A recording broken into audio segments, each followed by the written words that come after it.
Projekt Heliport som chcel zrealizovať preto, že doposiaľ som mal málo času na zrealizovanie túžby lietať a stále chcem zviditeľniť región Liptov tým, že budeme ukazovať ľuďom krásny Liptov z vrchu z vtačej perspektívy. Ja to vidím tak, že teraz si niekto vykoumal, že tu som medzi Ondrašovou a akvaparkom, kde chodia ľudia, návštevy a tak ďalej. A rovno k ceste sa dám s heliportom a ja si na tom spravím svoj biznis plán a tu budem odtiaľto lietať a robiť vyhliadkové lety. Kauzu Heliport Liptov sledujeme dlhodobo. Cyril Fogaš chce na svojich pozemkoch vybudovať heliport pre výhliadkové lety. V prvých dvoch reportážach sme zhrnuli fakty, z ktorých vyplýva, že Fogaš mal už v marci roku 2011 povolenie ministerstva dopravy na územné rozhodnutie a stavebné povolenie. Ale heliport nemôže postaviť. Mám množstvo súhlasných stanovisk a napriek tomu neviem tento projekt zrealizovať. Fogaš nemôže svoj projekt realizovať, pretože vedenie mesta Liptovský Mikuláš zmenilo svoje pôvodné záväzné stanovisko. Ale až potom, ako mal Fogaš v rukách právoplatné povolenie ministerstva dopravy. Jak občania Ondrašovej, tak občania Palúckých sú proti tomu, aby takýto heliport bol zriadený v tejto lokalite. A preto spísali petíciu. A ja v tomto smere stojím na strane občanov. Mesto zmenilo záväzné stanovisko údajne aj kvôli nesúhlasu občanov. Jedným z vyzývateľov na petíciu občanov proti heliportu bol mestský poslanec Jozef Gonda. Ten bol zároveň predsedom územno-plánovacej komisie, ktorá mestu neodporúčila vydať pre heliport územné rozhodnutie. Navyše reportéri zistili, že Jozef Gonda má v blízkosti heliportu podnikateľský projekt. Chceme sa spýtať, či toto bol jeden z dôvodov, prečo ste proti heliportu. V žiadnom prípade. A necítite konflikt záujmov, keďže tam máte ten projekt Maladinovo blízkosti heliportu? V žiadnom prípade. Jedným z hlavných argumentov odporcov heliportu je vraj jeho nadmerná hlučnosť. Primátor dokonca tvrdil, že tento argument vychádza z hlukovej štúdie, ktorú dodal Cyril Fogaš. Ale práve táto štúdia preukázala, že hluk z prevádzky heliportu nebude prekračovať normy. Boli hodnotené rôzne varianty prevádzky pri súčasnom stave zastavanosti a bola urobená varianta, keby sa toto celé územie začalo zastavovať tak, ako je dané v územnom pláne. Ten súčasný stav, kde je funkcia bývania alebo kde je tzv. Vonkajší chránený priestor, tak tam táto štúdia nepreukázala prekračovanie prípustných hodnôt. Napriek týmto skutočnostiam stavebný úrad zamietol Fogašovú žiadosť o územné rozhodnutie. Vtedajší krajský stavebný úrad toto rozhodnutie zrušil a celý spor nakoniec vyústil do environmentálneho posudku tzv. EIA. Mesto však na závery posudku nečakalo a 23. mája mestské zastupiteľstvo schválilo, že bude meniť územný plán. Primátor sám pomenoval dôvody tejto zmeny. Dneska budeme rokovať o tom, že sa mestské zastupiteľstvo rozhodlo objednať takú zmenu územného plánu, ktorá neumožní ten heliport tam mať. Pán Slavkovský a jeho politici tvrdia, že zastávajú vôľu a názory občanov. Ja sa teda pýtam, na čo sú zákony a inštitúcie v tejto krajine, keď podľa pána Slavkovského sa stačí riadiť iba vôľou občanov? Zmena územného plánu počas územného konania sa rovná zmene pravidiel počas hry.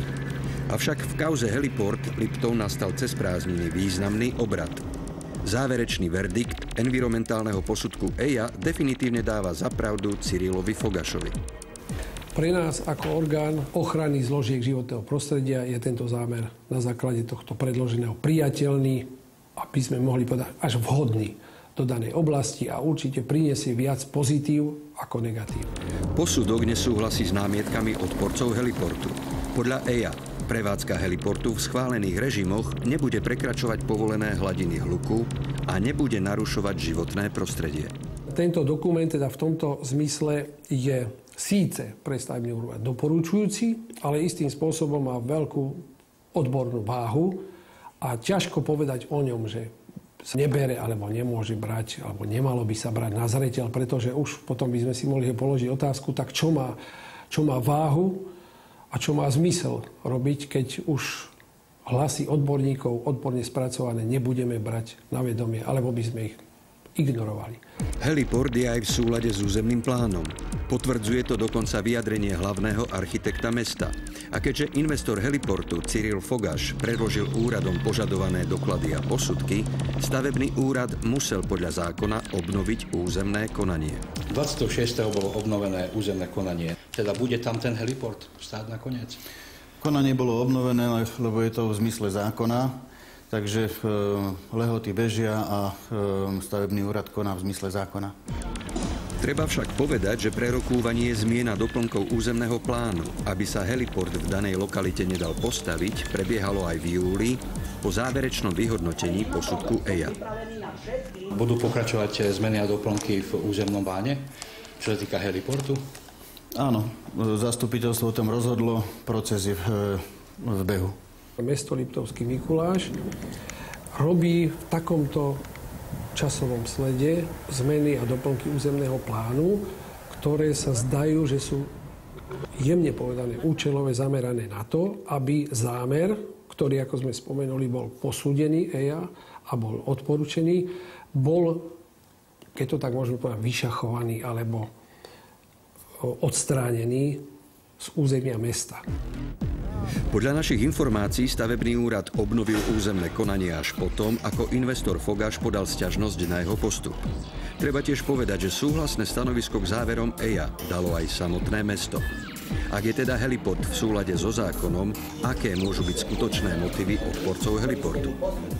Keď vy budete chcieť heliport, my budeme občania Liptovskej Ondrašovej žiadať náhradu za zníženie našich nehnuteľností. Podľa vás cena tých nehnuteľností, kde teraz bývate, bude klesať kvôli heliportu? Áno, jednoznačne bude cena pozemkov kvôli heliportu klesať. Znehodnotila by prevádzka heliportu okolité nehnuteľnosti? To je otázka, na ktorú nemáme odpoveď. Ale prognózy odborníkov na cestovný ruch hovoria presný opak. Heliport by vraj mohol výrazne zhodnotiť túto rekreačnú oblasť. A to by malo mať dopad na celkovú životnú úroveň občanov Liptovského Mikuláša. Som presvedčený, že služby heliportu sú veľkým prínosom nie len pre toto stredisko cestovného ruchu, ale hlavne pre mesto Liptovský Mikuláš, ktoré v budúcnosti má všetky predpoklady rozvíjať služby v cestovnom ruchu. Rozvoj takýchto služieb potom následne bude mať veľký vplyv na rozširovanie zamestnanosti všetkých obyvateľov regiónu. Nemyslíte si, že taký heliport by bol prínosom pre mesto? Cestovný ruch podobne? Určite nie. Určite nie, pretože tá skúsenosť, ktorá tu je to obmedzujúce. Vyrušuje to, je to niečo, čo je neprirodzené. Nie je to, si myslím, to, čo by cestovný ruch ako špeciálne potreboval.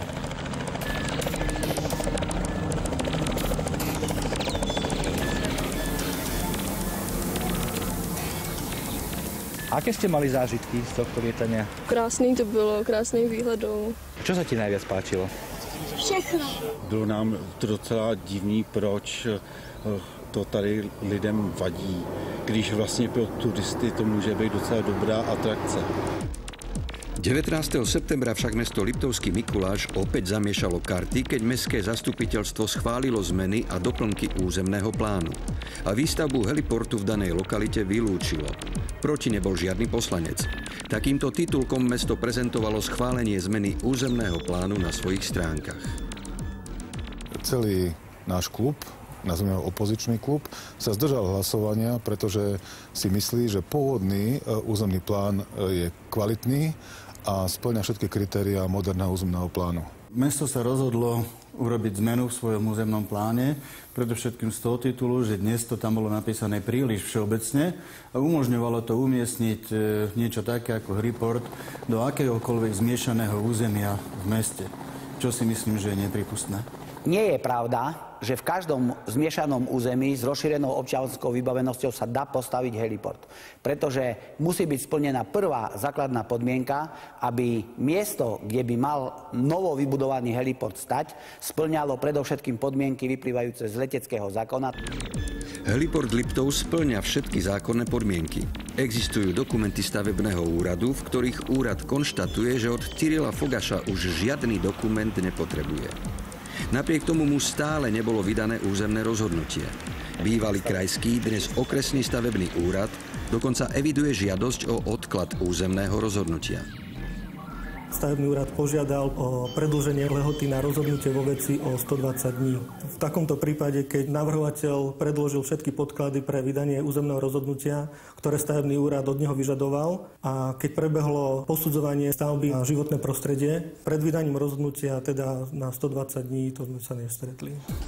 Zdá sa, že v kauze Heliport Liptov sa hrá o čas. Vývoj kauzy určí to, podľa akého územného plánu bude rozhodovať stavebný úrad. Tak ja si myslím, že by stavebný úrad mal postupovať podľa aktuálne platného územného plánu. To znamená podľa toho zmeneného. Pre mňa je nepochopiteľné, že aj napriek tomu, že stavebný úrad odo mňa požadoval EIU, ktorú som mu doručil s kladným záverečným stanoviskom, a pri mojich návštevách na stavebnom úrade mi stavebný úrad v písomnej forme potvrdil, že odo mňa nič viac nechce. Napriek tomu nie je schopný mi vydať územné rozhodnutie.